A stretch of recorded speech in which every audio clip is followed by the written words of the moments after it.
사샤의 오디오북. 하늘을 나는 가방. 옛날 어느 곳에 한 장사꾼이 살고 있었어요. 이 장사꾼은 어찌나 돈이 많던지 도시의 큰 길을 몽땅 은화로 덮고도 남아서 좁은 골목길 하나를 더 덮을 수 있을 정도였어요. 하지만 그런 일은 결코 하지 않았죠. 다른 방법으로 돈을 쓸 줄 알았거든요. 은화가 금화가 되어 돌아오는 방법 말이에요. 이 사람은 그런 장사꾼이었어요. 그런데 이 사람이 죽은 거예요. 장사꾼의 아들은 모든 재산을 물려받아 날마다 즐겁게 지냈어요. 밤마다 가장 무도회에 놀러가고 지폐로 연을 만들고 바닷가에서 돌 대신 금화로 물새잡이 뜨기를 하면서요. 그러자 눈 깜짝할 사이에 돈이 바닥나 버렸어요. 하긴 돈이 아무리 많은들 어떻게 감당할 수 있었겠어요? 결국 남은 돈이라고는 사스킬링 뿐이었죠. 몸에 걸친 것은 슬리퍼와 낡은 잠옷 가운 뿐이었고요. 친구들은 하나같이 장사꾼의 아들을 모르는 척 했어요. 같이 길을 걷는 게 부끄러웠으니까요. 그래도 친절한 친구가 딱 한 사람은 있었어요. 그 친구는 짐 쌀 때 쓰게 하며 낡은 가방 하나를 주었어요. 아이고 고맙기도 하셔라. 하지만 장사꾼의 아들은 가방에 넣을 만한 게 아무것도 없었어요. 그래서 자기가 가방 안에 들어갔죠. 그런데 이 가방은 자물쇠를 누르면 저절로 날아오르는 신비한 가방이었어요. 아니나 다를까? 장사꾼의 아들이 자물쇠를 누르자마자 가방은 장사꾼의 아들을 태운 채 굴뚝을 빠져나가 구름 위까지 날아올랐어요.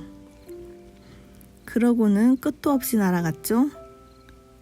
하늘을 날아가는 동안 가방 바닥이 삐걱거리는 바람에 장사꾼의 아들은 너무나 불안했어요.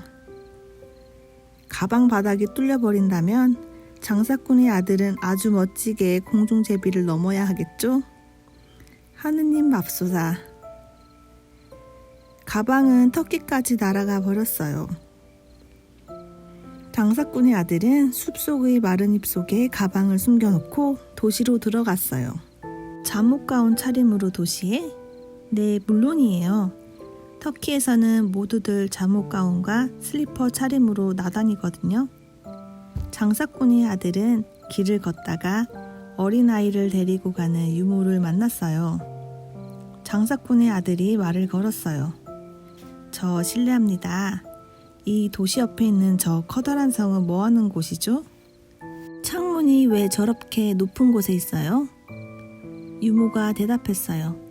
저곳은 공주님이 사시는 성이에요. 임금님과 왕비님의 허락 없이는 아무도 공주님을 만날 수 없답니다. 공주님이 사랑하는 사람 때문에 불행해진다고 점쟁이가 예언했었거든요. 가르쳐 주셔서 고맙습니다. 장사꾼의 아들은 이렇게 인사한 뒤 다시 숲으로 돌아가 가방 속에 들어갔어요. 그러고는 성의 지붕 위로 날아가 창문을 통해 공주의 방으로 숨어들었답니다. 공주는 긴 의자에 누워 자고 있었어요. 장사꾼의 아들은 천사처럼 아름다운 공주에게 입 맞추지 않고는 베길 수 없었어요. 공주가 깜짝 놀라 눈을 떴죠. 하지만 장사꾼의 아들이 자기는 터키의 하느님이며 하늘을 날아왔다고 말했기 때문에 공주는 마음을 푹 놓았어요. 두 사람은 나란히 앉았어요. 장사꾼의 아들이 공주의 눈을 보며 공주의 눈은 더없이 아름다운 검은빛 호수이고 그 호수에는 갖가지 생각들이 인어처럼 헤엄치고 있다고 말했어요. 또 공주의 이마를 보며 눈 덮인 산에 더없이 아름다운 넓은 방이며 그림이 가득한 것 같다고 말했어요. 그 다음에는 사랑스러운 아기를 가져다주는 황새 이야기를 들려주었죠. 하나같이 아주 재미있는 이야기였어요. 그런 다음 장사꾼의 아들은 공주에게 자기와 결혼해달라고 했죠.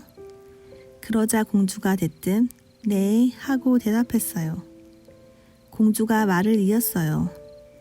이번 토요일에 한 번 더 이곳으로 와주세요. 그날 아버지와 어머니가 차를 마시러 오시거든요. 두 분 다 내가 터키 하느님과 결혼한다고 하면 틀림없이 자랑스러워 하실 거예요. 하지만 그때는 오늘보다 더 재미있는 이야기를 들려주셔야 해요. 우리 부모님은 이야기를 굉장히 좋아하시거든요. 어머니는 교훈적이고 고상한 이야기를 좋아하시고 아버지는 웃음이 터져나오는 재미있는 이야기를 좋아하신답니다. 장사꾼의 아들이 대답했어요. 좋아요. 나는 결혼 예물로 이야기 말고는 아무것도 가져오지 않겠어요. 이렇게 해서 두 사람은 헤어졌어요. 헤어지기 전에 공주는 장사꾼의 아들에게 금화가 박힌 칼을 선물했어요. 그 칼은 장사꾼의 아들에게 큰 도움이 되었답니다. 장사꾼의 아들은 가방을 타고 돌아갔어요. 그리고 새 잠옷 가운을 사입고 숲속에 앉아 이야기 줄거리를 짰어요. 토요일이 되기 전에 이야기를 완성해야 했으니까요. 막상 하려고 보니 이야기를 만드는 건 그리 쉬운 일이 아니었어요. 그래도 장사꾼의 아들은 이야기를 만들어냈어요. 이윽고 토요일이 되었어요. 임금님과 왕비님은 궁중의 신하들을 모조리 거느리고 와서 공주와 차를 마셨어요. 사람들은 장사꾼의 아들을 더없이 정중하게 맞았어요. 왕비님이 말했어요. 자, 그럼 이야기를 들려주시게. 깊은 뜻이 담긴 교훈적인 이야기를. 임금님이 한마디 덧붙였어요. 그러면서도 웃기는 이야기를. 잘 알겠습니다. 장사꾼의 아들은 이렇게 말하고 이야기를 시작했어요. 그럼 우리도 그 이야기를 한번 들어볼까요? 옛날에 황성냥 한 다발이 있었습니다. 성냥들은 자기네 가문이 훌륭하다고 입에 침이 마르도록 자랑했어요. 그래봤자 소나무였는데 말이에요. 물론 숲에서도 아주 오래된 커다란 소나무이긴 했죠. 성냥들은 모두 그 나무로 만들어졌거든요. 아무튼 그 성냥이 선반 위 부시통과 오래된 쇠 냄비 사이에 누워 자기 젊은 시절 이야기를 늘어놓기 시작했답니다. 글쎄, 우리가 초록빛 가지 위에 있을 때는 말이에요. 정말이라고요. 우리는 초록빛 가지 위에 있었다고요. 그때는 아침 저녁으로 다이아몬드 차를 마셨어요. 그러니까 이슬 말이에요, 이슬. 그리고 맑은 날이면 온종일 햇살을 받으며 작은 새들에게 갖가지 이야기를 들었어요. 우린 정말 부자였어요. 그걸 잘 알 수 있었죠. 활엽수들은 여름철에만 옷을 입지만 우리 가족은 여름, 겨울 할 것 없이 늘 초록빛 옷을 입었거든요. 그러던 어느 날 나무꾼이 나타났어요. 엄청난 혁명이 일어난 거죠. 우리 가족은 그만 뿔뿔이 흩어지고 말았어요. 우리 본가인 나무줄기는 훌륭한 배의 첫 번째 돛이 되어 온 바다를 마음껏 항해하게 되었어요. 다른 가지들도 저마다 한 자리씩 차지했고요. 우리는 헐벗은 많은 사람들을 위해 불을 밝히는 일을 맡았죠. 우리처럼 고상한 신분이 이런 부엌에 오게 된 데는 그런 이유가 있다고요. 그러자 성냥 옆에 있던 쇠 냄비가 말했습니다. 나랑은 전혀 딴판이군. 나는 세상에 태어나자마자 몇 번을 닦이고 삼겼는지 몰라. 내가 얼마나 단단한데. 게다가 누가 뭐래도 이 집의 최고 고참은 나야. 나의 유일한 즐거움은 식사가 끝나고 깨끗하게 씻겨 선반 위에서 느긋이 쉬면서 친구들과 교양 있는 이야기를 나누는 일이지. 하지만 이따금 안뜰로 내려가는 들통을 빼면 우리 모두 집 안에만 틀어박혀 있어. 우리한테 새 소식을 들려주는 건 장바구니뿐이지. 그런데 장바구니는 정치나 국민 이야기만 나오면 너무 과격해진단 말이야. 그래, 며칠 전에도 늙은 접시가 장바구니가 하는 말에 깜짝 놀라 선반에서 떨어지는 바람에 박살나버렸잖아. 그 녀석은 자유주의자야. 잘 새겨들어. 그 양반 참 말 많네. 그러지 말고 오늘 밤은 재미있게 놀자고요. 부시통이 이렇게 말하고 부시로 부싯돌을 탁탁 치자 불꽃이 파박 튀었습니다. 성냥이 말했습니다. 좋아요. 그럼 우리 가운데 누가 가장 신분이 높은지 이야기해요. 그러자 질 뚝배기가 반대했죠. 싫어요. 나는 그 이야기는 별로 하고 싶지 않아요. 그러지 말고 도란도란 이야기를 나누는 게 어때요?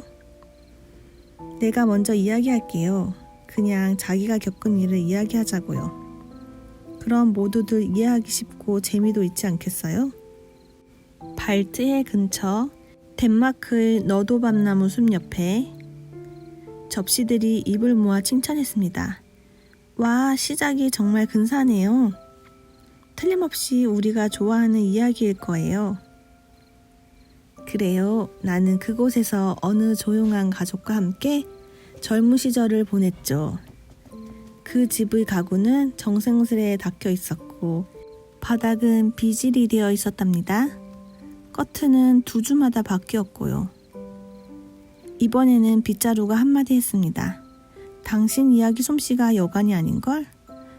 정말 재미있어. 듣고만 있어도 이야기꾼이 여자란 걸 금세 알겠다니까?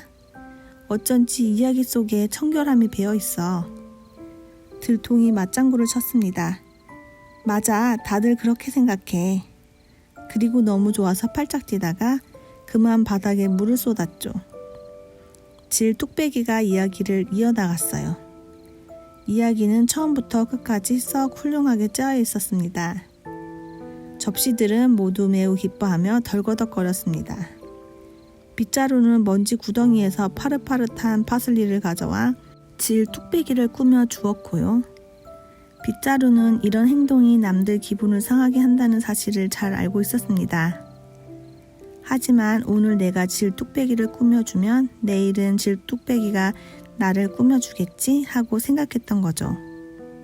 다음은 부젓가락이 말했습니다. 그럼 이번에는 내가 춤을 추겠어요? 그러고는 춤을 추기 시작했습니다. 우와 세상에, 우와 세상에. 어쩌면 저렇게 다리가 높이 올라갈 수 있죠? 맞은편 구석에 있는 오래된 의자 덮개는 그 모습에 넋을 잃은 나머지 찢어져 버렸답니다. 부젓가락이 말했습니다. 나도 꽃다발을 받을 수 있을까요? 그리고 바라던 대로 꽃다발을 받았습니다. 성냥은 속으로 깔보았습니다. 어쩜 저렇게 하나같이 천박하고 시시할까? 이번에는 차추전자가 노래할 차례였습니다. 그런데 차추전자는 감기에 걸린 데다 물이 부글부글 끓을 때가 아니면 노래하지 못한다고 거절했습니다. 하지만 이 말은 잘난 척하려는 핑계일 뿐이에요. 사실은 주인 나리와 주인 마님이 보고 계시는 탁자 위에서 노래하고 싶었던 거죠. 맞은편 창문 위에 시녀가 글씨를 쓸 때 늘 사용하는 낡은 펜이 앉아 있었습니다. 펜은 잉크병 속에 푹 잠겨있는 일 말고는 내세울 만한 특기가 없었어요. 그런데 펜은 그 일을 늘 자랑 삼았죠. 차추전자가 노래하기 싫다는데 억지로 시킬 거 없잖아요. 밖에 걸린 세상에 노래를 잘하는 나이팅게일이 있어요. 배운 것 없는 무식쟁이긴 하지만 오늘 밤은 남을 헐뜯지 말자고요.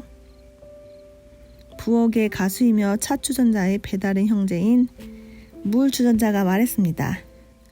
지금 무슨 말을 하는 거예요? 잘 알지도 못하는 새의 노래를 듣다니요. 그런 걸 애국적이라고 할 수 있나요? 장바구니한테 판단해 달라고 합시다. 장바구니가 말했습니다. 나는 불쾌해요. 아주 불쾌해요. 내 기분은 아무도 이해하지 못할 거예요. 과연 이곳이 하룻밤을 즐겁게 보내는데 어울리는 방법인가요? 차라리 집안을 깨끗이 치우는 게 낫지 않을까요? 다들 자기 자리로 돌아갑시다. 내가 지휘를 하죠. 그러면 좀 달라질 거예요. 저마다 한마디씩 떠들어댔습니다. 좋아요, 우리 그렇게 해요. 바로 그때 문이 열렸습니다. 시녀가 들어온 거예요. 그러자 다들 약속이나 한 듯 입을 꾹 다물고 한마디도 하지 않았습니다. 하지만 질그릇들조차 속으로 자기가 부엌에서 가장 중요하고 고상하다고 생각했죠. 아무렴 내가 마음만 먹었다면 얼마든지 유쾌한 저녁을 보낼 수 있었을 거야. 시녀가 성냥불을 켰습니다. 성냥은 불꽃을 흩뿌리며 얼마나 환하게 타올랐는지요. 성냥은 속으로 생각했습니다. 어때, 이제 알겠지? 누가 뭐래도 우리가 최고야. 얼마나 환한 빛이야? 얼마나 밝으냐고. 덕분에 성냥은 죄다 타버리고 말았답니다. 왕비님이 감탄했어요. 정말 재미있는 이야기였어. 꼭 성냥이 있는 부엌에 와 있는 것 같았다니까. 좋아, 내 딸을 자네에게 주겠네. 임금님도 찬성했죠. 아, 물론이지. 내 딸을 월요일에 자네에게 주겠네. 임금님과 왕비님은 벌써 장사꾼의 아들이 한 가족이라도 된 듯 자네라고 불렀답니다. 드디어 결혼식 날짜가 잡혔어요. 결혼식 전날 밤 온 시내가 장식 전등불로 꾸며졌어요. 빵과 과자를 잔뜩 나누어 주었고요. 개구쟁이 아이들은 발끝으로 서서 만세를 외치기도 하고 손가락을 입에 넣고 휘바람을 휙휙 불기도 했답니다. 얼마나 떠들썩하고 화려했는지 몰라요. 그래, 나도 뭔가 한몫 거들자. 장사꾼의 아들은 문득 이런 생각이 들었어요. 그래서 불꽃놀이용 폭죽과 딱총 그리고 온갖 종류의 폭죽을 사서 가방 안에 넣고는 하늘 높이 올라갔어요. 펑 펑 펑 사람들 머리 위에서 화려한 불꽃이 터졌어요. 그때마다 터키인들이 어찌나 높이 뛰어 올랐던지 슬리퍼가 귀 언저리에 닿을 정도였어요. 터키인들은 이렇게 멋진 하늘 풍경을 여태껏 본 적이 없었거든요. 덕분에 사람들은 공주의 신랑이 터키의 하느님이라는 사실을 잘 알 수 있었죠. 장사꾼의 아들은 가방을 타고 숲속에 내려앉자마자 생각했어요. 시내로 나가서 사람들이 나를 어떻게 생각하고 있는지 알아볼까? 장사꾼의 아들이 그런 생각을 할 만도 했죠. 사람들의 이야기는 역시 짐작대로였어요. 사람마다 말은 다르게 했지만 멋있었다는 점에서는 모두 뜻이 맞았답니다. 한 사람이 말했어요. 나는 터키의 하느님을 보았어요. 그분은 눈이 별처럼 빛나고 거품이 있는 물 같은 수염을 달고 있었어요. 또 다른 사람은 이렇게 말했어요. 하느님은 불의 망토를 입고 날고 있었어요. 사랑스러운 어린 천사들이 망토 주름 사이로 언뜻 보였죠. 모두 듣기 좋은 말뿐이었어요. 더구나 내일은 결혼식 날이고요. 장사꾼의 아들은 이제 슬슬 가방 속에 들어가 잠을 자야겠다 생각하고 숲속으로 돌아갔어요. 아니, 이럴 수가? 가방이 어디로 사라진 걸까요? 가방은 모조리 타 버렸어요. 불꽃놀이 불씨가 튀어 불이 붙는 바람에 가방이 재가 되어버린 거예요. 장사꾼의 아들은 이제 다시는 하늘을 날 수 없게 되었어요. 신부에게도 갈 수 없게 되었고요.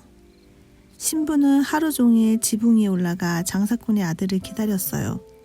지금도 여전히 기다리고 있죠. 한편 장사꾼의 아들은 이야기꾼이 되어 온 세상을 돌아다녔어요. 하지만 성냥 이야기만큼 재미있는 이야기는 만들어내지 못했답니다.